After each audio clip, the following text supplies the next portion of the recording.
A week before Christmas, I was in the kitchen making coffee when I heard voices coming from the living room. It was Amanda, my daughter, on the phone. Her tone was casual, carefree, as if she were planning a vacation or picking out a new dress. I approached slowly without making a sound because something in her voice made me stop.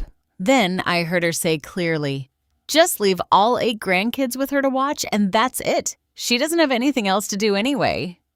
We're going to the hotel and we'll have a peaceful time." I felt as if the floor had opened up beneath my feet. I stood frozen behind the door, the mug still in my hand, trying to process what I had just heard. It wasn't the first time I had heard something like this, but never so direct, so cold, so completely without any consideration for me. Amanda continued talking, even laughing. "Yeah, Martin already booked the hotel at the coast. We're going to take advantage of these days without the kids. Robert and Lucy agree too. They're going to that resort they've always wanted to visit. Mom has experience. She knows how to handle all 8 of them. Plus, she already bought the gifts and paid for dinner. We just have to show up on the 25th, eat, open presents, and that's it." Perfect. No, perfect. That word hung in the air like poison. Perfect for them. Perfect for everyone but me. I carefully placed the mug on the table, trying not to make a sound. My hands were shaking not from fear, but from a rage so deep I didn't even know I had it. A rage that had been dormant for years, waiting for the exact moment to wake up. I walked out of the kitchen, silently crossed the hall, and went up the stairs to my bedroom. Each step felt heavier than the last. I closed the door behind me and sat on the edge of the bed staring into space. There I was, Celia Johnson, 67 years old, widowed for 12 years, a mother of 2 children who had just reduced me to a free employee. A grandmother of 8 grandchildren I love with all my heart, but who apparently only served as an excuse for their parents to escape their responsibilities. Amanda had 3 kids. Robert had 5. 8 beautiful creatures I adored, but their own parents were willing to abandon them with me, as if I were a 24-hour childcare service. I looked around my room. The walls were filled with family photos, birthdays, graduations, first communions. In all those photos, I was there always present. Always smiling, always holding someone, serving something, organizing everything from the background. But in none of those photos was I the center. In none of those celebrations had anyone thought of me first. I got up and walked to the closet. There were the gift bags I had bought over the last 3 months. 8 carefully chosen gifts for each of my grandchildren. Toys, clothes, books. I had spent more than $1,200 in total. Money that came from my pension, which wasn't much. But I had always managed it carefully so I could give them something special for Christmas. There was also the grocery receipt where I had prepaid for the entire dinner for 18 people. Turkey sides, desserts, drinks, another $900 that came out of my pocket without anyone asking me to. I just did it because I thought that's how you showed love. I thought that if I gave enough, eventually I would get something back. How naive I had been. I sat down on the bed again and closed my eyes. Memories began to arrive like waves. Last year's Christmas, I had cooked for 2 whole days. Amanda and Martin arrived late, ate quickly, and left early because they had a party with friends. Robert and Lucy did the same. The children stayed with me until midnight. I bathed them, put them to sleep on the air mattresses I had set up in the living room, and stayed up watching over them while their parents were toasting somewhere else. Christmas 2 years ago, same thing. I prepared everything. They consumed it, and at the end of the day, I was left alone cleaning up dirty dishes and broken toys while listening to the echo of silence in my house. And so, year after year, birthdays, graduation parties, celebrations of all kinds, I was always the one in the kitchen, the one cleaning, the one watching the children, while everyone else had fun. But my birthday, that day, no one remembered anything. Last year, Amanda called me 3 days later to say she had forgotten. Robert didn't even call. There was no cake, no dinner, there was nothing. Just a text message from Amanda that said, "Sorry, Mom, it slipped my mind. You know how it is with the kids." I opened my eyes and looked at the gift bags again. Something inside me broke at that moment. It wasn't a dramatic break. It wasn't a scream or uncontrolled crying. It was something much deeper. It was the silent fracturing of a woman who finally understood that she had been living for everyone but herself. I stood up and walked to the phone. I scrolled through my contacts until I found the name of Paula Smith, my friend of 30 years. Paula had invited me the week before to spend Christmas with her in a small town near the beach.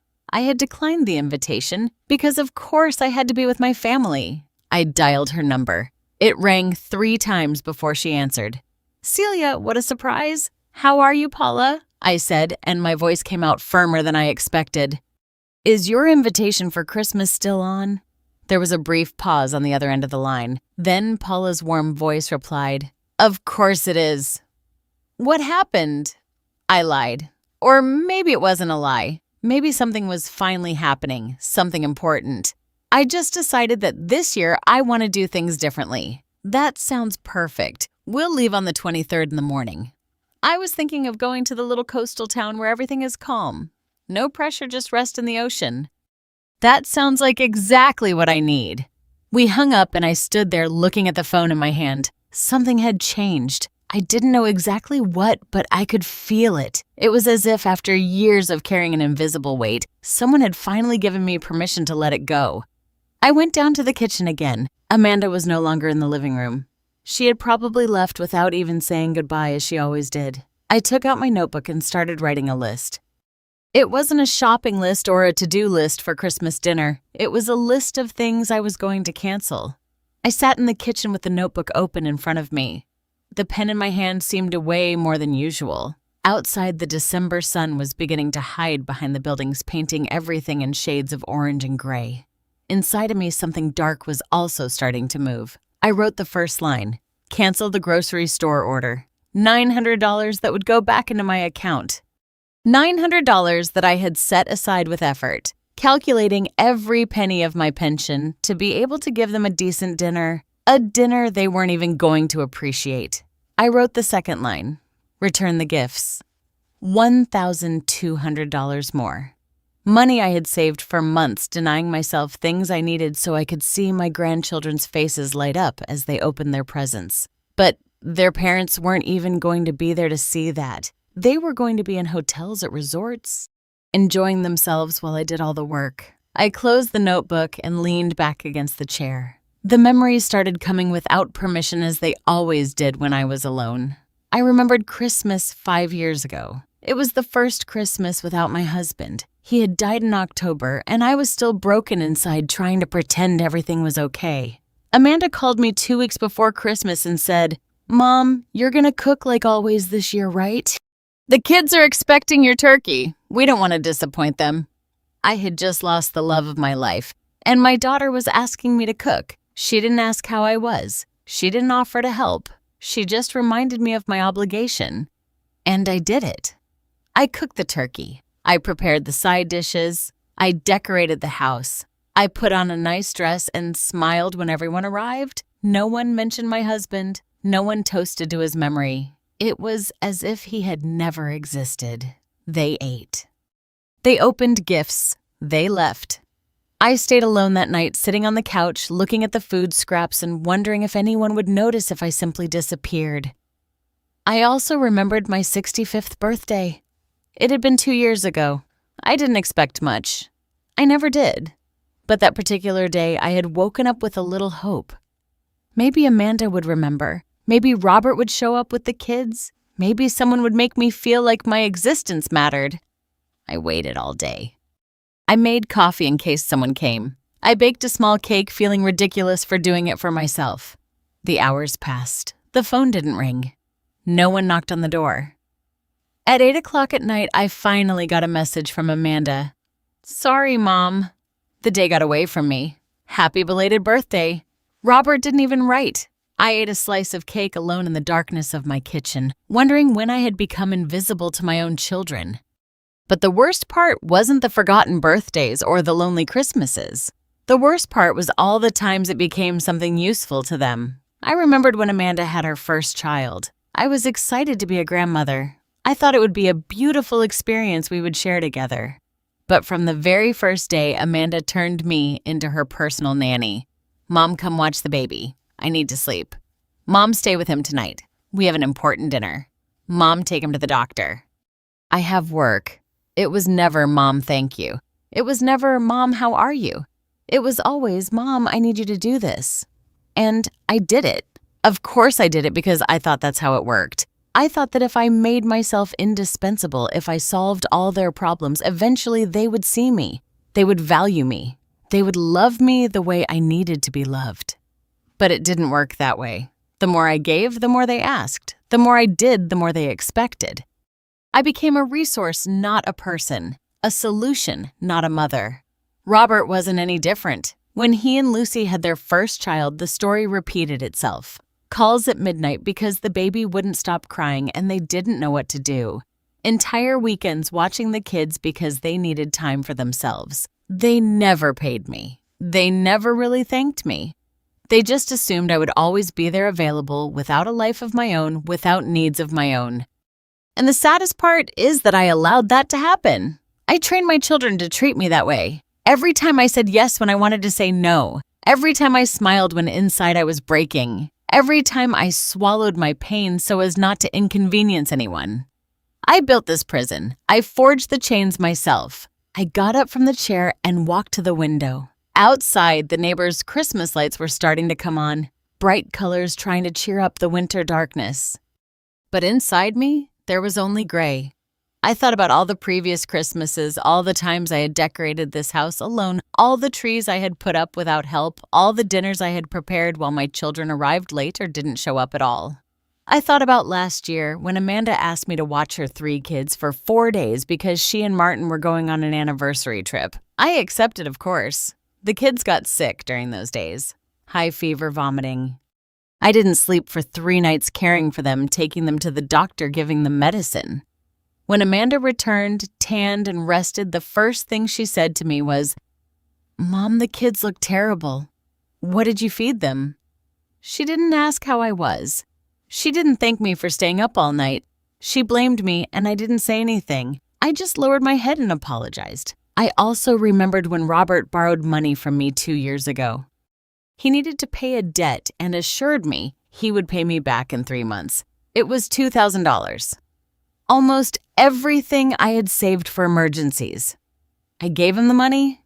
3 months passed, 6 passed, a year passed. He never paid me back. And when I finally mustered the courage to ask him, he looked at me as if I were the selfish one. Mom, I'm in a difficult situation right now. I can't give you that money. I thought you had just given it to me. You're my mother.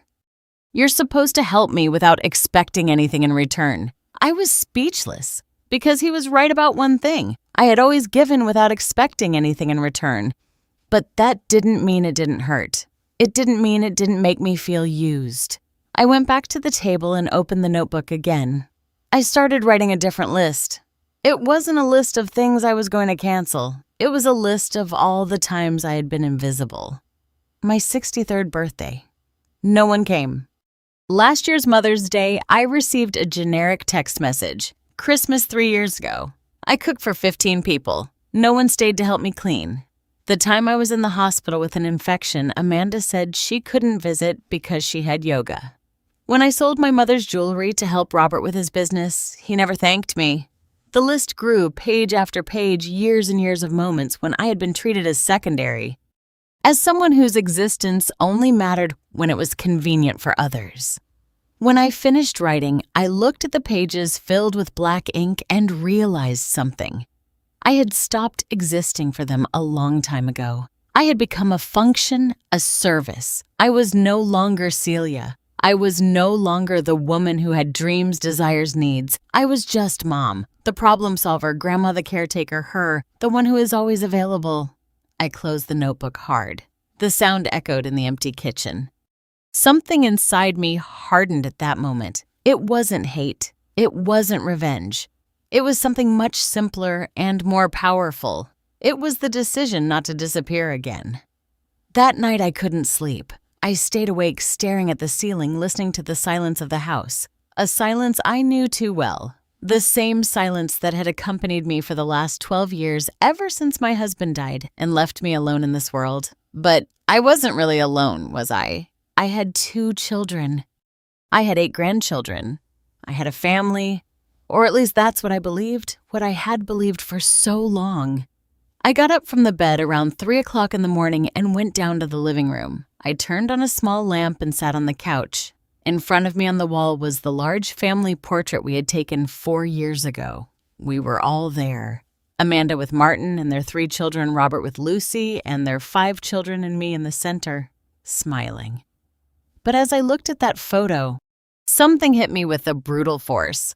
I wasn't really in the center. I was in the back, almost hidden behind everyone. As if the photographer had decided that my presence wasn't important enough to highlight, I went closer to the photo and looked at it more carefully. Amanda was in front, perfectly made up with a radiant smile. Robert beside her with that confident look he always had. The children beautiful, full of life. Martin and Lucy posing as if they were in a magazine. And me. I was there in the back, small, blurry, almost invisible. I remembered the day we took that photo. It had been Amanda's idea. "Mom, we need a professional family photo, something we can frame and put in the living room." I had been excited. I thought that finally there would be a memory where we were all together united.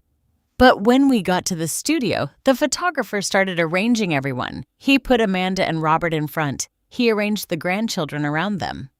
He placed Martin and Lucy in strategic positions. And then he looked at me and said, "You stand in the back, Mom. That way you don't block anyone." I obeyed as I always did. I stood in the back. I didn't block anyone. I let everyone else shine while I stayed in the shadows. Amanda looked at the photos and was thrilled. "You look beautiful, Mom. You were perfect back there, perfect back there." Those words now burned me like acid. I walked away from the portrait and went to the other side of the living room where there was a small shelf with more photos. Photos of birthdays, graduations, parties. I started looking through them one by one. In the photo of Amanda's graduation, I wasn't there. She had told me there were only tickets for her husband and children. "You understand, Mom.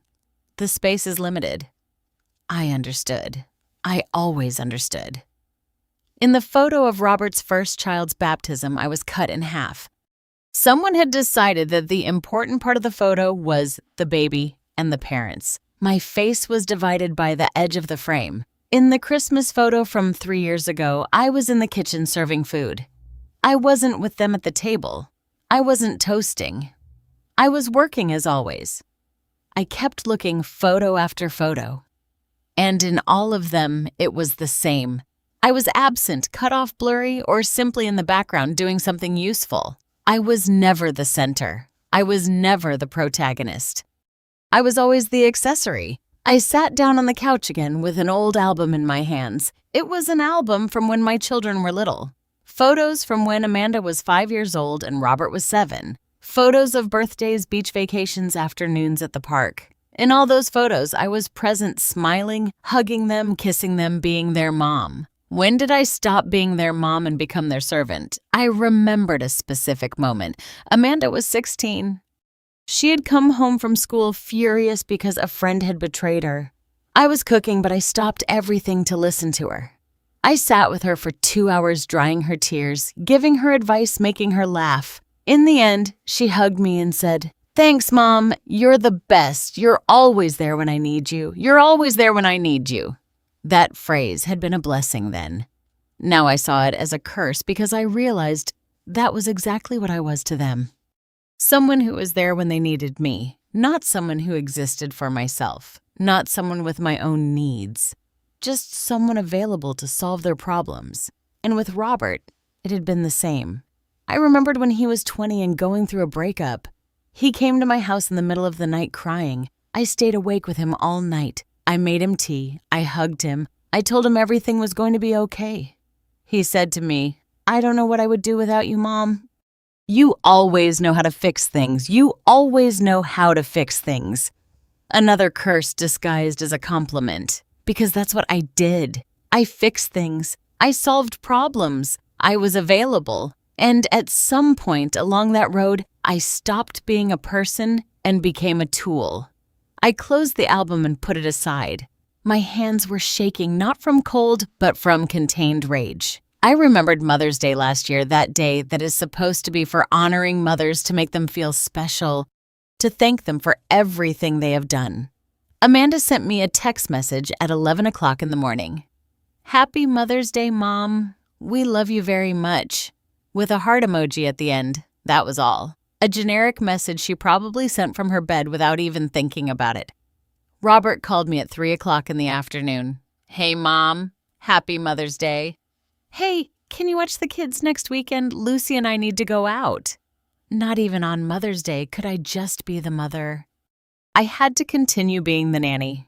I told them yes, as always, and I spent that day alone cooking for myself, pretending that I didn't care, but I did care. God, how I cared. I got up from the couch and walked to the window. Outside, the street was empty. The neighbors' Christmas lights were still on, blinking in the darkness. Green, red, gold. Colors that promised joy. Colors that lied. I thought about all the times I had put those same lights on my house. All the times I had decorated the tree alone.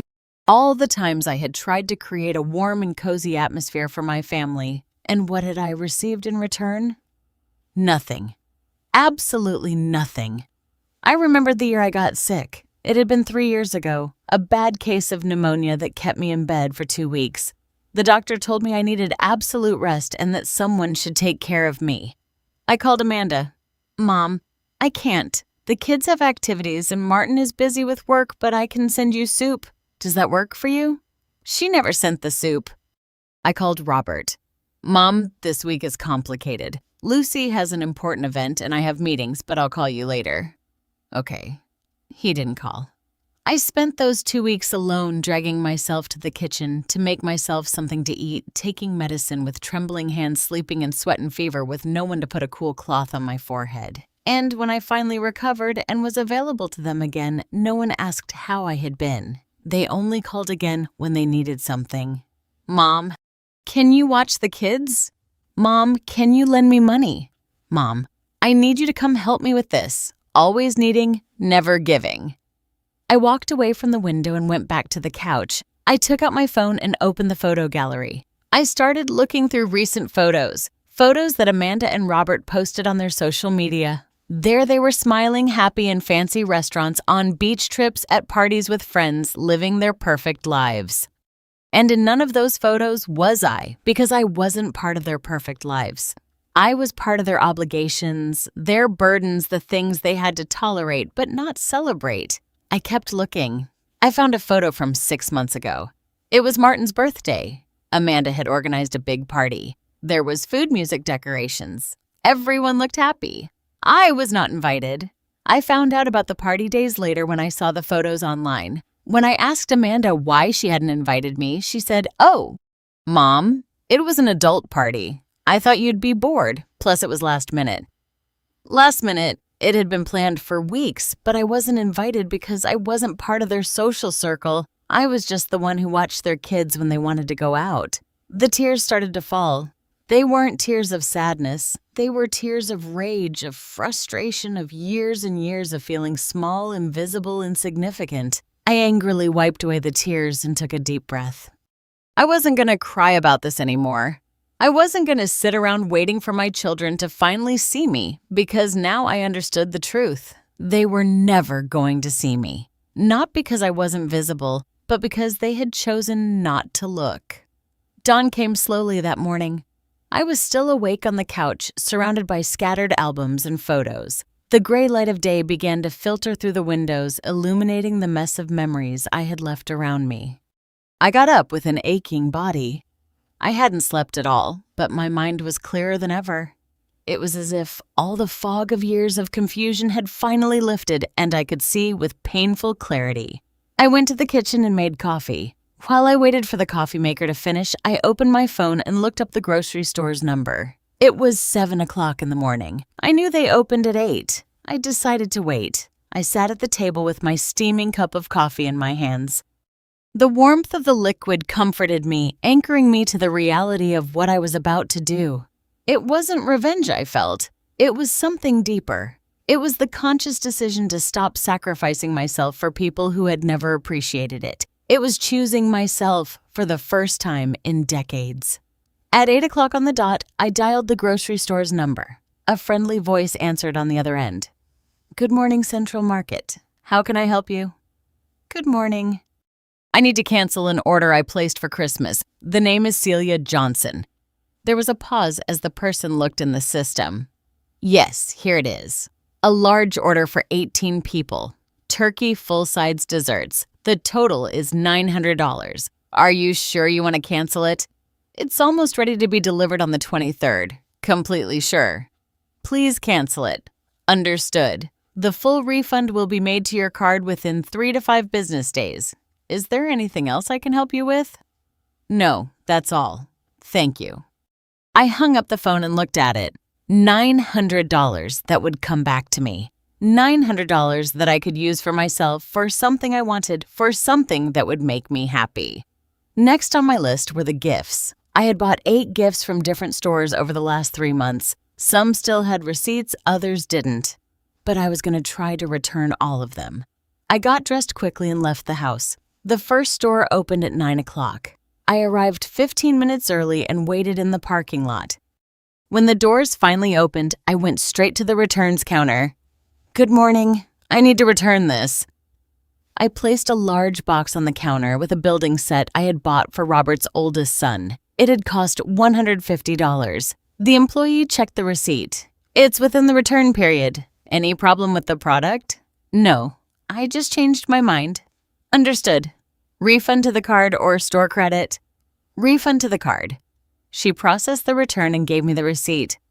$150 back. I went to the second store. I returned a bicycle I had bought for one of Amanda's daughters. $200 more dollars. Third store, a large doll with accessories, $100. Fourth store clothes for 3 of the grandchildren, $220. Store after store, return after return. Some employees looked at me with curiosity. An older woman returning so many toys before Christmas. They probably thought it was strange, but I didn't care what they thought. By 2 o'clock in the afternoon, I had recovered $1,100. There were 2 gifts I couldn't return because I had lost the receipts. I left them in a donation box outside a church. Let others enjoy them, children whose parents might actually value their grandmothers.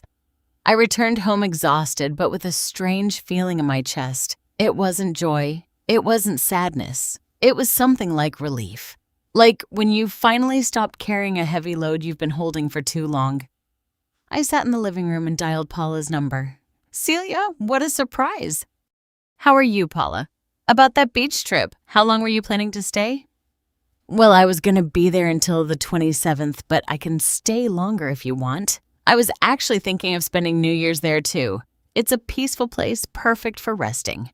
"Can I go with you? I mean, not just for Christmas. I want to go for longer. A week, maybe 2. There was a pause. Then Paula said in a soft voice, "Celia, are you okay? Can you tell me?" And then it all came out. I told her about the conversation I had heard about Amanda and Robert planning to leave me with the 8 kids while they went on vacation, about all the years of being invisible, about the forgotten birthdays and the lonely Christmases, about feeling used and discarded. Paula listened in silence. When I finished, her voice was firm and warm. "Celia, listen to me carefully. You're coming with me. We're leaving on the 23rd in the morning, and we're not coming back until you want to. We're going to spend Christmas and New Year's at the beach, eating well, resting without pressure from anyone. And if anyone calls you, you don't answer." "Did you hear me? You don't answer." "But the children have parents, and those parents can take care of them for once in their lives. You are not responsible for solving the problems they created themselves." She was right. Of course she was right. But decades of conditioning don't disappear with one conversation. "I'm scared, Paula. Scared of what they're going to say, of what they're going to think. And what about what you think? What about what you feel, Celia? You've spent your whole life worrying about what others feel. It's time for someone to worry about you. And if no one else is going to do it, then you have to do it yourself." We hung up after agreeing on the trip details. Paula would pick me up on the 23rd at 8 o'clock in the morning. We would take only what we needed. Comfortable clothes, swimsuits, books, no stress. No obligations. The next few days were strange. Amanda called twice to confirm that everything was ready for Christmas. I responded with evasions. Yes, Amanda, everything is under control. I wasn't exactly lying. Everything was under control. My control, not hers. Robert sent a message. Mom, we're dropping the kids off with you on the 24th at 10 o'clock in the morning. We'll be back on the 26th in the evening. Thanks for doing this. I didn't respond. I just left the message unread.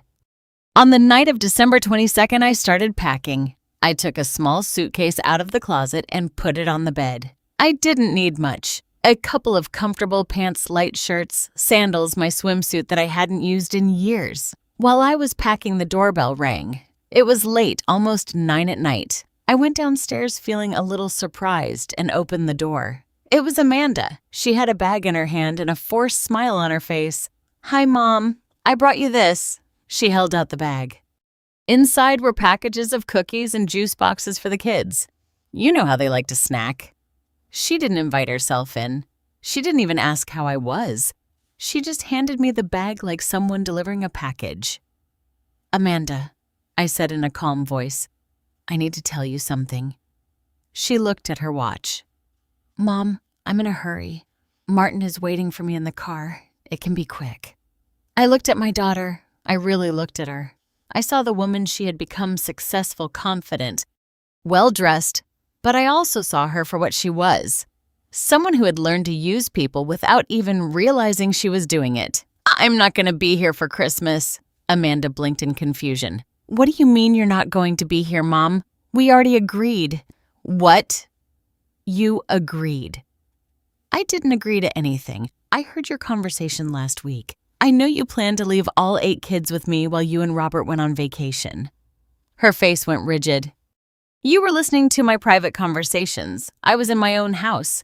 You were the one talking out loud without caring if I heard or not. Mom, it's not a big deal. It's just a few days. The kids adore you.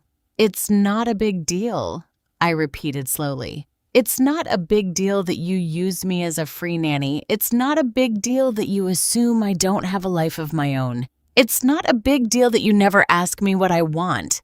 What are you talking about? We've always included you. Included. Amanda. I wasn't invited to Martin's birthday. I wasn't invited to your anniversary last year. The only time you include me is when you need something from me. You're exaggerating. No, I'm seeing clearly for the first time in years. Amanda sighed with impatience. Fine. So what do you want? Do you want us to pay you? Is that it? Her words hit me like a slap. Pay me. As if that was the missing piece. As if the problem was money and not the absolute lack of respect and love. I don't want your money. Amanda, I want you to see me. I want you to value me. But I realize that's never going to happen. So I've decided to do something different this year. I'm going on a trip. I'm leaving tomorrow morning and not coming back until after New Year's. The silence that followed my words was so dense, I could feel it. Amanda looked at me as if I had just spoken a foreign language. Her mouth opened and closed several times before she finally found her voice. You're going on a trip. Mom, you can't be serious. I'm completely serious. But everything's already planned. The kids are expecting to come here. We already told them they'd be spending Christmas with Grandma. Then you'll have to change your plans just like I changed mine. Amanda took a step back as if my words were physically threatening. You can't do this to us. It's Christmas. It's family time. It's family time, I repeated with a calmness that surprised me. But I don't count as family, do I? I only count as the one who solves everyone's problems. You're being ridiculous. Of course you're family. When was the last time you invited me to do something that didn't involve watching your kids? She opened her mouth to reply, but nothing came out. I saw her search her memory trying to find a single example. She didn't find one. Exactly, I said. You can't remember because it hasn't happened. I only exist for you when you need me. Mom, you're misinterpreting everything. We've been busy. It's true, but that doesn't mean we don't love you. Love without action is just empty words, Amanda. Her face began to wring. I recognized that expression. It was the same one she used to get when she was a little girl and didn't get her way. And what are we supposed to do with the kids? Robert and I already paid for the hotels. We already made the reservations. We can't just cancel everything like this. That's not my problem. It's not your problem. They're your grandchildren, yes. They're my grandchildren, but they are your children. Your responsibility, not mine. Amanda shook her head in disbelief. I don't recognize you. This isn't you. You're right. This isn't the woman you've known your whole life. That woman let herself be walked all over. This new version that has decided that enough is enough, and you're going to do this. You're going to ruin your grandchildren's Christmas just to make a point. Her words were designed to make me feel guilty. And they worked for a moment. I felt the familiar pang in my chest, the urge to back down, to say I was exaggerating, to return to my usual role. But then I remembered the conversation I had heard. Just leave all 8 grandkids with her to watch, and that's it. I remembered all the forgotten birthdays, all the lonely nights, all the moments when I had been invisible to my own family. I'm not ruining anything, I said in a firm voice. You ruined the respect you should have had for me years ago. I'm just picking up what's left of my dignity. This is pure selfishness. Dad would be disappointed in you. That was the last straw, mentioning my dead husband, using him as a weapon against me. Don't you dare, I said, and my voice came out harder than I intended. Don't you dare talk about your father. He never treated me the way you do. He valued me. He saw me. He truly loved me, and we love you too. No, you use me. There's a difference. Amanda took her phone out of her pocket. I'm calling Robert. He's going to talk to you. This is crazy. Call him if you want. My decision isn't going to change. She dialed while glaring at me. She waited for Robert to answer. Robert, you're on speakerphone. I'm with Mom, and she just told me she's not going to be here for Christmas, that she's going on a trip. Tell her this is absurd. I heard Robert's voice on the other end. What Mom is? That true? Yes. Robert, it's true. But why did something happen? Many things happened for many years, and I finally decided that I deserve better than to be treated like your employee. No one treats you like an employee. You're our mother. When was my last birthday? Robert, silence. I'll tell you. It was August 15th, 4 months ago. You didn't call. You didn't write. You didn't come. Nothing. Mom, I was busy with... You're always busy. Everyone is always busy, except when you need me for something. Then you find the time. This isn't fair, Amanda chimed in. You're punishing us for something we didn't even know bothered you. It bothered me because you never stopped to ask me. You never cared how I felt. You only cared about what I could do for you. Robert spoke again. Mom, we can talk about this after Christmas. But right now, we need you to be available. I finished for him. That's the word you're looking for. You need me to be available. Well, guess what? I'm not anymore. Then, what are we going to do? Robert's voice sounded more irritated than worried. You're going to do what all parents do. Take care of your own children, cancel your trips, or take the kids with you, or hire someone. I don't know. It's not my problem to solve. Amanda closed her eyes as if she were making an effort to stay calm. Mom, be reasonable. We've already paid thousands of dollars for these trips. We can't just... I paid $900 for the dinner you were going to eat, $1,200 for gifts you were going to open.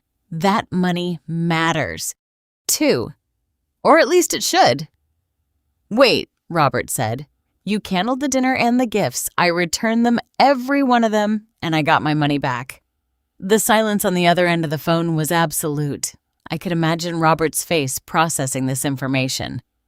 I can't believe you did that, Amanda finally said. The kids are going to be devastated. The kids are going to be fine. They're resilient. What won't be fine is if they keep growing up thinking that grandmas only exist to serve them. Amanda put her phone away. Her eyes were shining, but I don't know if it was from tears or rage. Fine, go. Take your trip. But don't expect things to go back to the way they were when you get back. I don't want things to go back to the way they were. That's exactly the point.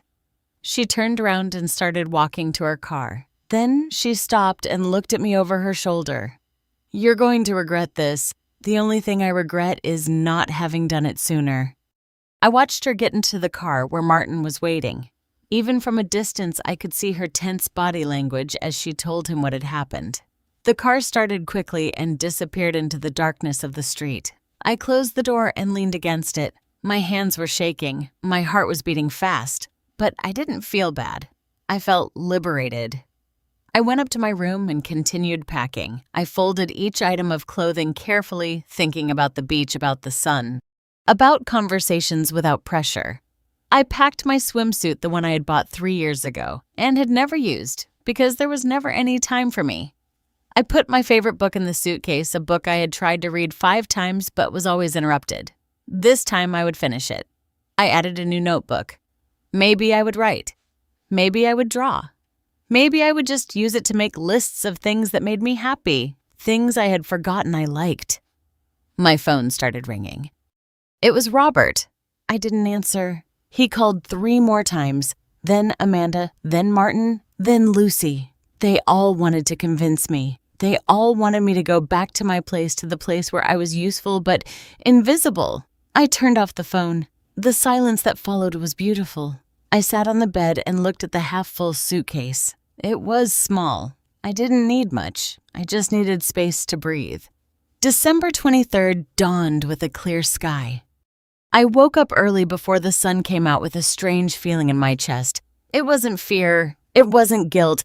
It was anticipation, something I hadn't felt in years. I took a long shower, letting the hot water relax my tense muscles. I dressed in comfortable clothes, some cotton pants and a light shirt. Nothing fancy, nothing that needed to be ironed or coordinated, just clothes that made me feel free. I went down to the kitchen and made coffee. While I drank it, I looked around the house. Everything was clean, tidy, empty. There were no Christmas decorations this year. There was no tree, no lights. It was just a house. And for the first time in a long time, that seemed enough to me. At 8 o'clock on the dot, the doorbell rang. Paula had arrived. I opened the door, and there she was, smiling with sunglasses on her head and a contagious energy. Ready for the adventure. More than ready. I put my suitcase in the trunk of her car. It was an old but reliable car, perfect for a long trip. Paula had prepared a cooler with water, sodas, and snacks for the road. When I got in the car and closed the door, I felt something I hadn't expected. Absolute relief, as if I had just let go of a weight I'd been carrying for decades. "Everything okay?" Paula asked as she started the car. "Everything's perfect." We left the city behind. The streets became less congested, the buildings smaller, until finally there was only the open road in front of us. Paula put on some soft music. Nothing Christmassy, just calm melodies that filled the silence without demanding attention. For the first hour, we didn't talk much. I looked out the window watching the landscape go by. Open fields, trees, small towns that appeared and disappeared. I felt as if I were waking up from a long, confusing dream. "Did they call?" Paula asked eventually. Many times I turned off the phone. "Well done, Paula. Do you think I'm a bad person?" She looked at me out of the corner of her eye. "Why would you ask that?" "Because I left my grandchildren without Christmas. Because I canceled everything. Because I left." Paula sighed. "Celia, tell me something. If a friend of yours told you this story, if she told you that her children use her, that they never appreciate her, that they only look for her when they need something, what would you tell her?" I thought about it for a moment. "I would tell her she deserves better." "Exactly. Then why don't you deserve the same?" I didn't have an answer for that. Or maybe I did, but I had never allowed myself to say it out loud. I had spent so many years believing that my value was in what I could give and what I could do for others that I had forgotten that I also had the right to receive. We kept driving. We stopped once to get gas and stretch our legs. Paula bought coffee and sweetbread. We sat on a bench outside the gas station, eating in comfortable silence. "The town we're going to is small," Paula said. "There's not much to do, but that's the point. It's peaceful, the people are friendly, there's a beautiful beach. And the house I rented has a terrace where you can watch the sunset. Sounds perfect. There's no internet in the house. Well, there is, but it's terrible. So you're basically going to be disconnected. Even better. We arrived at the town around 2 o'clock in the afternoon. It was exactly as Paula had described it, small picturesque with pastel cold houses and cobblestone streets. The sea breeze reached us bringing the smell of salt and freedom. The house Paula had rented was modest but cozy. 2 bedrooms, a small kitchen, a living room with large windows overlooking the beach. Everything was simple, clean, peaceful. "This is your room," Paula said, opening a door. It was a small room with a bed covered in white sheets, a nightstand, and a window with a view of the sea. I dropped my suitcase on the floor and walked to the window. The ocean stretched out infinitely in front of me, sparkling in the afternoon sun. The waves broke softly on the shore. Some seagulls flew in circles. I just stood there watching, and something inside me began to loosen. Something that had been tight for years. "I'm going to make something to eat," Paula said from the doorway. "Rest for a bit if you want." I sat on the bed and took a deep breath. The air here tasted different, cleaner, freer. I turned on my phone for just a moment to see if there was a real emergency. 53 missed calls, 27 text messages, all from Amanda Robert Martin Lucy. The messages started with confusion, then moved to anger, then to attempts at manipulation. "Amanda, Mom, the kids are crying. This is what you wanted." "Robert, I called the grocery store. They confirmed you canceled everything." "This is a level of selfishness I never imagined from you, Martin. Celia, Amanda is very upset." "This isn't good for her health. You need to come back." "Lucy, I don't understand what we did wrong. We have always treated you with respect. I read each message without feeling what I expected to feel. I didn't feel guilt. I didn't feel an urgency to respond. I just felt a clear distance between them and me." I turned off the phone again and put it at the bottom of my suitcase. Paula called me from the kitchen. "Food is ready." I left the room and found a simple table but full of good things. Fresh salad, grilled fish, rice fruits, simple food that tasted like care. We ate slowly without rushing, talking about unimportant things, the weather, the colors of the sunset, the plans for the next few days. "Tomorrow is Christmas Eve," Paula said. "I thought we could walk on the beach in the morning. There's a small market downtown where they sell crafts. And at night, if you want, we can have a simple dinner here or go to the town restaurant. Whatever you prefer is fine with me."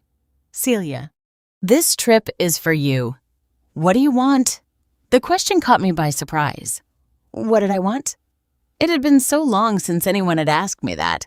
"I want to walk on the beach," I said slowly. "I want to see the market. And at night, I want a quiet dinner here without any stress." Paula smiled. "Then that's what we'll do." That afternoon, we walked on the beach. The sun was starting to set and everything was painted gold. I let the water touch my feet. It was cold but refreshing. Paula walked beside me, picking up shells from time to time. There were other people on the beach, families with kids building sand castles, couples walking hand in hand, groups of friends laughing. Everyone seemed at peace. No one seemed to be carrying the weight of the world on their shoulders. "You know what hurts the most?" I said suddenly. "What?" "That they didn't even notice I was disappearing. They didn't even notice I was there. Only when they needed me. I was invisible for years and they never cared." Paula stopped and took my arm.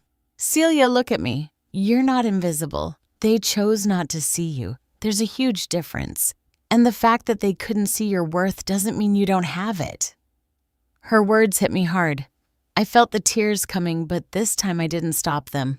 I let them fall freely while the sound of the waves accompanied them. Paula hugged me. She didn't say anything else. She just held me while I cried out years of accumulated pain.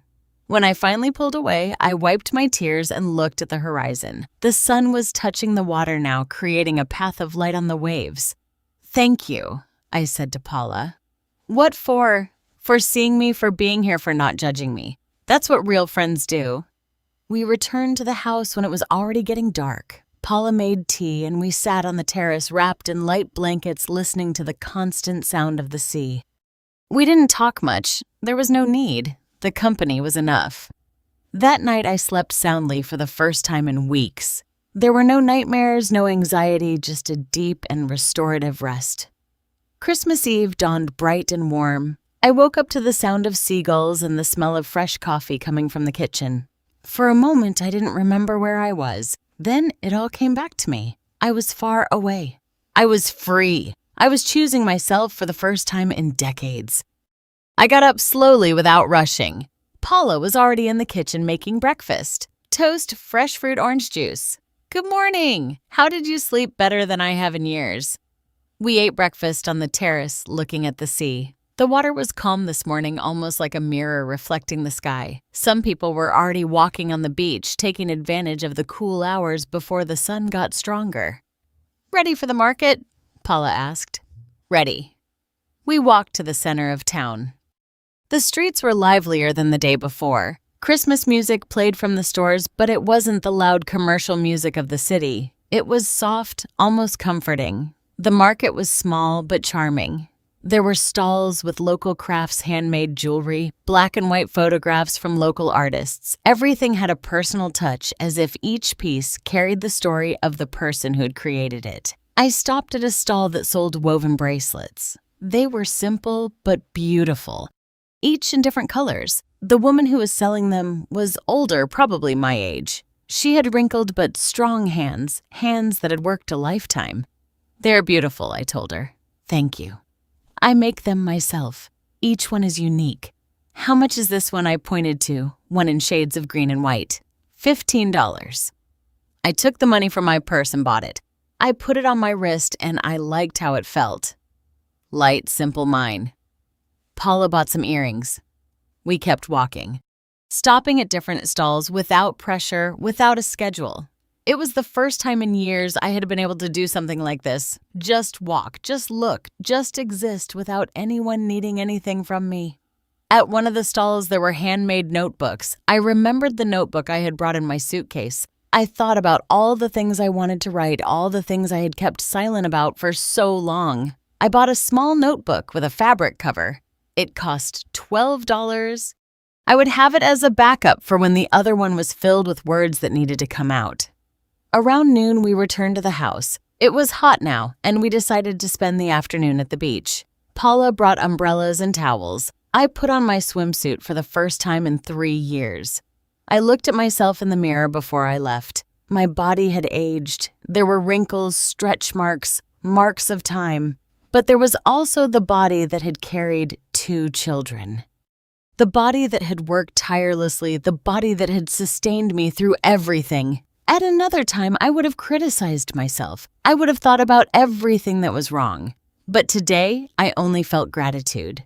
This body had brought me here to this moment of freedom. We spent the afternoon under the umbrella. Paula was reading a book. I just looked at the sea, feeling the sun on my skin, listening to the waves. There was peace here, a peace I didn't know could exist. At some point in the afternoon, I turned on my phone briefly. More messages, more calls. Now there were also messages from numbers I didn't recognize. Probably friends of Amanda and Robert recruited to make me feel guilty. One message in particular caught my attention. It was from Amanda. We had to cancel everything. The hotels didn't give us our money back. Robert is furious. The kids won't stop asking for you. I hope you're happy. I read the message twice. I expected to feel something. Guilt. Maybe remorse, but all I felt was a cold clarity. This wasn't my responsibility. It never should have been. I replied for the first time. I'm sorry you had to change your plans. The kids have parents. It's time for you to act like them. I sent the message and turned off the phone again. Paula looked at me. Everything okay? Everything's perfect. That night, instead of an elaborate dinner, we made something simple. Pasta with fresh vegetables, salad, a glass of wine. We ate on the terrace while the sun set on the horizon. Happy Christmas Eve, Paula said, raising her glass. Happy Christmas Eve, I replied. We toasted and the sound of the glasses clinking was soft and clear. There were no fireworks, there were no expensive gifts, no stress, just 2 friends sharing a quiet dinner by the sea. You know what the strangest thing is, I said after a while. What? That I don't miss anything I left behind. I thought I would feel bad. I thought I would miss the kids. The traditions, all that Christmas craziness.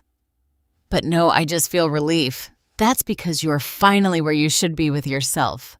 That night I slept soundly again. I dreamed of the sea, of walking on the beach aimlessly, of having time for everything and a hurry for nothing.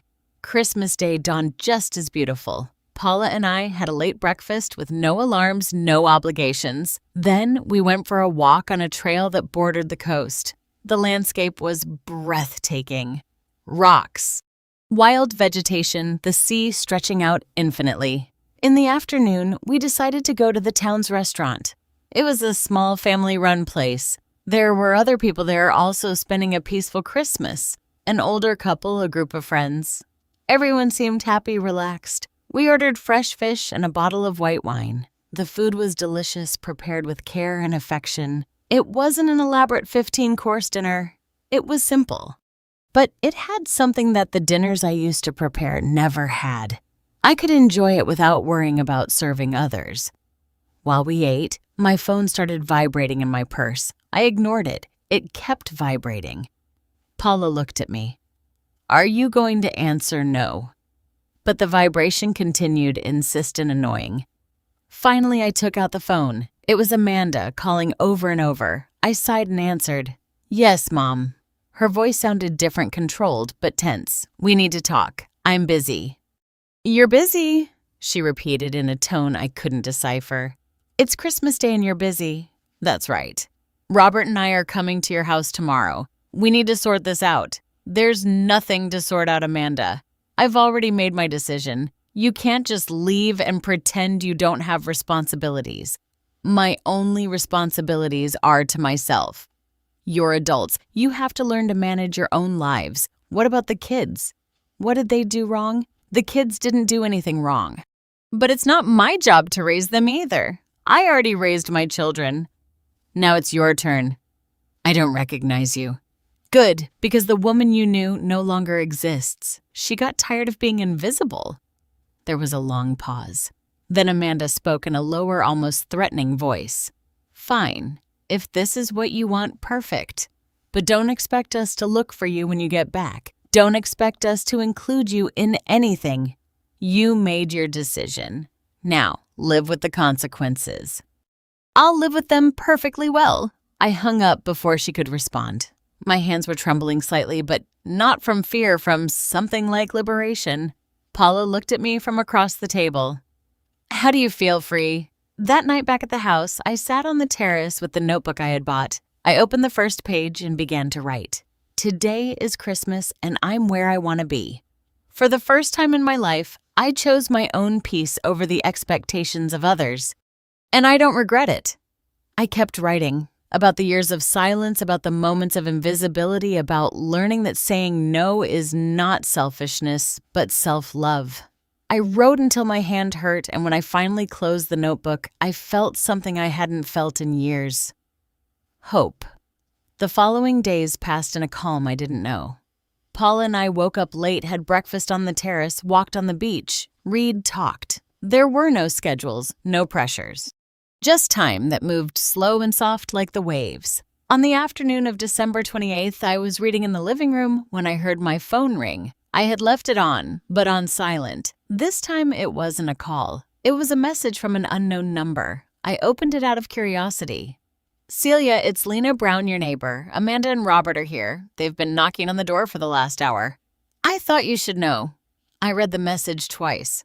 So they had followed through on their threat. They had come to look for me. I imagined the scene. Amanda furiously knocking on the door. Robert pacing impatiently, both expecting me to show up to apologize to return to my place. I replied to Lena, "Thanks for the heads up. I'm not in town. I won't be back until after New Year's. If they come back, please don't give them any information about me."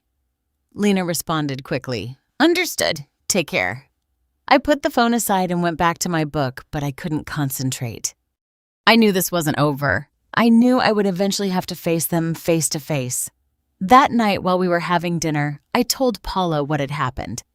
"And what are you going to do when you get back?" she asked. "I don't know yet, but I know I'm not going back to who I was before. And what if they don't accept that, then they don't accept it? I can't control how they react. I can only control how I react." Paula nodded. "You're going to be okay, Celia. You're stronger than you think. On December 29th, we decided to do something different. Paula had heard about a small art gallery in the neighboring town. We took the car and went to explore. The gallery was small but filled with beautiful works. Paintings of local landscapes, wood sculptures, black and white photographs, all created by artists from the region. There was one painting in particular that caught my eye. It was of an older woman sitting on a wooden chair looking out at the sea. Her posture was peaceful, almost meditative. There was something about that image that resonated deeply with me.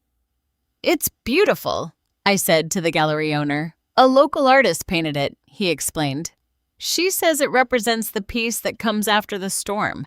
How much does it cost? $250. It was more than I had planned to spend, but something in that painting spoke to me. It was like seeing my own transformation reflected in oil. "I'll take it." On the way back to the house, we hung the painting in the living room. Paula took a step back to admire it. "It's perfect for you." "Yeah," I said. "I think so too." That night, I wrote more in my notebook about the fear I had felt at the beginning, about the guilt I expected to feel, but which never came, about discovering that chosen solitude was different from imposed loneliness. On December 30th, while we were walking on the beach, my phone rang. This time, it was a number I did recognize. It was Martin, Amanda's husband. I hesitated before answering. Then I decided it was time to face this directly. "Yes, Celia, I need to talk to you." His voice was serious, almost formal. "I'm listening." "Amanda is devastated. You don't understand the damage you've caused. On the contrary, I understand perfectly the damage I have allowed them to cause me for years. This isn't about you. This is about family. Family, Martin. How many times have you invited me to something that didn't involve watching your kids? How many times have you asked me how I'm doing? How many times have you treated me as something more than a convenient nanny?" Silence on the other end. "Exactly. Never. Because for you, for Amanda, for Robert, I only exist when I'm useful. Well, guess what? I don't accept that anymore. You're the grandma. You're supposed to be there for the kids. I am a person before I am a grandmother. And that person deserves respect. Amanda says she doesn't want to see you again. That's her decision. I'll be here when she's ready to treat me with dignity, but not before. You're incredibly selfish and you're incredibly blind, but it's no longer my job to make you see." I hung up. This time my hands weren't shaking. This time I only felt a deep calm. Paula had heard the conversation. She didn't say anything. She just hugged me. On December 31st, we decided to have a small celebration. We bought fresh seafood at the market and cooked it ourselves. It wasn't an elaborate dinner, but it was special. We set the table with candles and wild flowers we had collected on our walks. At 11 o'clock at night, we went up to the terrace with glasses of sparkling cider. From there, we could see some fireworks in the distance, small points of light in the dark sky. "To new beginnings," Paula said, raising her glass. "To choosing myself," I replied. We toasted as the midnight bells began to chime from the town church. January 1st dawned peacefully. Paula and I spent the day not doing much, just existing. In the afternoon, I received another message. This time it was from Robert. "Mom, this has gone too far. You need to come back and fix this. Amanda won't stop crying. The kids are asking for you. Dad wouldn't have wanted this." I read the message several times. The attempt to use my dead husband as an emotional weapon no longer worked. He had been a good man. He had valued me. And if he were alive, he would have understood why I did what I did. I replied, "Robert, your father taught me that true love isn't manipulation. He taught me that relationships are built on mutual respect. If Amanda is crying, maybe it's time for you to reflect on why. If the kids are asking for me, tell them their grandma loves them, but she also loves herself. I'll be back in 2 days. When I do, things are going to be different. Either you accept the new Celia, or we have nothing more to talk about." I sent the message and turned off the phone. On January 2nd, Paula and I packed our things. The trip back was peaceful. I looked out the window processing everything I had experienced in those days. I wasn't a different person. I was the same person I had always been, but finally free of the chains I had allowed to be put on me. When we arrived at my house, Paula helped me get my suitcase out. "Are you going to be okay?" she asked. "I'm going to be perfect." We hugged. Thanks for everything, Paula, for seeing me for being there. When you want to repeat the trip, just let me know. I watched her drive away in her car. Then I went into my house. It was exactly as I had left it. Clean, tidy, empty. But now that emptiness didn't scare me, it was space. Space to build something new.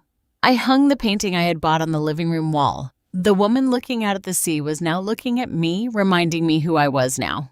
That night as I was making tea, the doorbell rang. I looked out the window. It was Amanda and Robert together with serious faces. I took a deep breath. It was time for the final conversation. I opened the door, but I didn't invite them in. We need to talk, Amanda said. Then talk. Amanda and Robert stood in the doorway looking at me as if they didn't recognize me. Maybe they didn't recognize me. The woman they had known their whole lives would have opened the door wide, invited them in, made coffee, would have done everything possible to smooth over the tension. But that woman no longer existed. "You're not gonna let us in?" Robert asked in a tone that was meant to be authoritative but sounded more like confusion. "It depends on what you've come to say." Amanda crossed her arms. Her face was tense with dark circles that revealed sleepless nights. But I didn't feel the need to fix that. It wasn't my job to fix the consequences of their own decisions. We came to talk about what happened, Amanda said. About how you ruined the whole family's Christmas. I didn't ruin anything. You created an unsustainable situation, and I simply refused to be a part of it. You left us hanging. Robert interjected. We lost thousands of dollars on reservations we couldn't cancel. We had to spend Christmas with 8 screaming kids asking for you. And I spent Christmas in peace for the first time in years. It was a choice. Mine. Amanda took a step forward. Do you know how hard it was to explain to the kids why their grandma abandoned them? I didn't abandon anyone. I refused to be used. There's a difference. This is ridiculous. Robert said, "You're our mother. You're supposed to be there for us. I was your mother for my whole life. I raised you. I cared for you. I sacrificed everything for you. But you're not children anymore. You're adults with your own families, and I'm no longer obligated to solve all your problems." Then what? Amanda looked at me with shining eyes. Are we not your family anymore? Do we not matter? You stopped treating me like family a long time ago. You turned me into a service, into something useful but not valuable. That's not true. No. I held her gaze. When was my last birthday, Amanda? She opened her mouth, but nothing came out. August 15th, almost 5 months ago. You didn't call, you didn't come. You didn't even send a message until 3 days later. And you, Robert, not even that. Robert looked away. We've been busy. You're always busy, except when you need me for something. This is an exaggeration, Amanda said. Yes, we've been busy, but we've always loved you. Love without actions is just noise. You loved me when it was convenient. You looked for me when you needed something. But when I needed something, when I was sick, when I was alone, you were never there. Amanda wiped away the tears that were starting to fall. But this time, I didn't feel the urge to comfort her. These were tears she needed to cry. So what now? Robert asked. You're just cutting us out of your life. I'm not cutting you out. I'm setting boundaries. I'm no longer going to be available every time you need me. I'm no longer going to pay for things you should be paying for. I'm no longer going to watch your children every time you want to get away. I have my own life, and it's time for me to live it. But you're the grandma, Amanda insisted. Yes, I'm the grandma, and I love my grandchildren. But loving them doesn't mean sacrificing my dignity. If you want me to be a part of your lives, it's going to be on my terms, with respect, with consideration, with reciprocity. This is selfishness, Robert said. Call it whatever you want. I call it self-love. There was a long silence. Amanda and Robert looked at each other, communicating in that silent language that only siblings share. Finally, Amanda spoke. And what if we can't accept that? Then we have nothing more to talk about. The door is open when you're ready to see me as a person, not as a resource. But I'm not going to beg for your respect. Not anymore. Amanda turned around and started walking to the car. Robert stayed for a moment longer, looking at me with an expression I couldn't decipher. There was something there. Maybe confusion. Maybe the first glimmer of understanding. "I never thought you'd do something like this," he finally said. "Me neither, but it turns out I have more strength than you both thought." He nodded slowly and followed his sister. I watched them get in the car and drive away. I didn't feel sadness. I didn't feel relief. I just felt calm. I closed the door and leaned against it. My legs were trembling slightly, not from fear, but from the adrenaline of finally having said everything I needed to say. The following days passed in a strange quietness. My phone didn't ring. There were no messages. There were no attempts at contact. It was as if my children had decided to follow through on their threat to disappear from my life. And curiously, I didn't feel empty. I felt free. I started building a new routine. I got up when my body wanted to wake up, not when an alarm forced me to. I had breakfast, slowly savoring every bite. I read the books I had bought years ago, but had never had time to open. I signed up for a painting class at the community center. I met other women my age, women with their own stories, their own battles, their own victories. We formed a small group. We would get together on Thursdays to paint and talk. One of them, Sonia Davis, told me her own story, how her children had also used her for years, how she had finally said enough is enough, and how after a difficult year, her children had returned with a different attitude. "Not everyone comes back," she warned me. "Some never understand. But even if they don't come back, you'll be okay because you finally have yourself." She was right. A month passed then, too. March arrived with its warmer days and longer nights. I was still living my new life. Calm, autonomous, at peace. One Tuesday afternoon, I was in my garden planting flowers when I heard the gate open. I looked up and saw Robert standing there alone with his hands in his pockets. "Hi, Mom." I took off my gardening gloves and stood up. "Robert, can I come in?" I thought about it for a moment, then I nodded. "You can come in." We went into the house. I served him some water. We sat in the living room with the painting of the woman looking at the sea, watching us from the wall. "Nice painting," he said. "I bought it on my trip." There was an awkward silence. Finally, Robert spoke. "I've been thinking a lot about what you said about how we treated you, and you're right." His voice cracked slightly. "You're right about everything." I didn't say anything. I just waited. "Lucy and I have been talking about how we depended on you for everything. About how we never asked you how you were doing, about how we turned you into an employee instead of treating you like our mother." He wiped his eyes. "I'm sorry, Mom. I really am." The words I had waited for years had finally come, but I no longer needed them in the same way. They no longer defined my worth. "Thank you for saying that," I replied calmly. "Do you think we can start over differently with respect? That depends on you. I've already made my boundaries clear." "If you're willing to respect them, we can try." He nodded. "We're going to respect them. I promise you. I don't know if Amanda would eventually come too. I didn't know if things would ever be completely normal again, but I had learned something crucial. My peace didn't depend on them changing. It depended on me standing firm in my own value." Robert left after an hour. It was a small, cautious conversation, but it was a start. That night, I sat on my terrace with a cup of tea and my notebook.